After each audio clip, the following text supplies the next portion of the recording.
I think it's time to say enough with the India bashing. Down with the anti-India bakwas. We need to come here and tell the true. Unfortunately, a lot of the narratives that exist in London and across Europe are negative stories about India. We're hearing things like religious divisions, but that's not what we've witnessed on the ground. We've seen Muslim women in full burqas attending Narendra Modi's rally. Start telling the positive stories of New India, of this great nation on its epic trajectory to becoming a $5 trillion economy. The British media are attempting to simplify something that's very complicated, and they're attempting to say that Modi, he doesn't like Muslims. This is my first time in India. I've never been here before. Within hours of arriving in Delhi, I got straight on a flight to Varanasi to witness a rally roadshow with the Prime Minister Narendra Modi. While there, we spoke to a grand spectrum of people of all ages, all professions, all religions and none, who were all communicating to us how excited they were to be getting involved in this festival of democracy. And it can only be described as that because in the streets it was almost like a carnival atmosphere, and it was absolutely electrifying to see this, and it was thrilling to be part of that experience. We were jostling around in the boiling 40-degree heat. I was dripping, but you know what, it was great fun, and the people have been so warming, so welcoming, and we're just so happy to be here.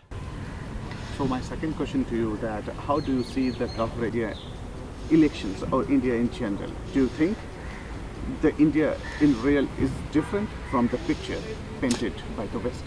Look, I think it's time to say enough with the India bashing. Down with the anti-India bakwas. We need to come here and tell the true positive stories of New India. On the ground, reporting, we're seeing it with our own eyes. Unfortunately, a lot of the narratives that exist in London and across Europe are negative stories about India. We're hearing things like religious divisions, but that's not what we've witnessed on the ground. We've seen Muslim women in full burqas attending Narendra Modi's rally. We've seen examples of the pluralism of this great and wonderful nation. Look, we're here to level up the British media's coverage of this nation, and we're here to get to the truth and find some real facts and bring them home to London.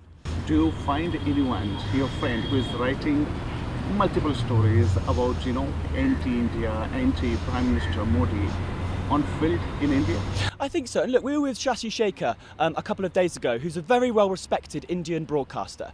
And he said to us that he believes a lot of these stories are generated to create almost outrage bait. So we're trying to get people to engage with our content, but it's a negative content. And I think, do you know what? It's time to start telling the positive stories of New India, of this great nation on its epic trajectory to becoming a $5 trillion economy in the future. And look, there's loads and loads of positive stories that we can be telling from India, and that's what we're here to do.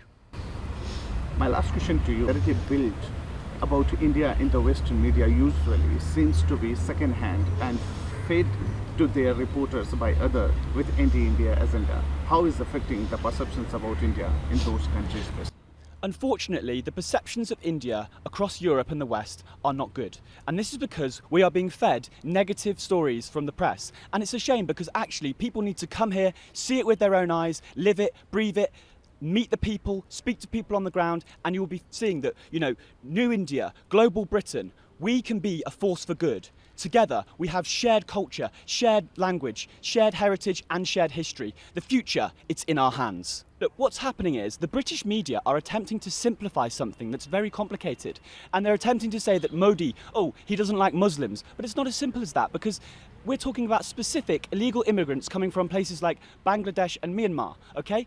But they're tarring him with one brush. They're saying Modi is anti-Islam. But actually, when you get out there, when you get on the ground and you speak to real Muslims, when you speak to Hindus, Sikhs, and people of no faith at all, you will see that India is accepting of all cultures, all religions. And that is the absolutely fantastic thing about this place.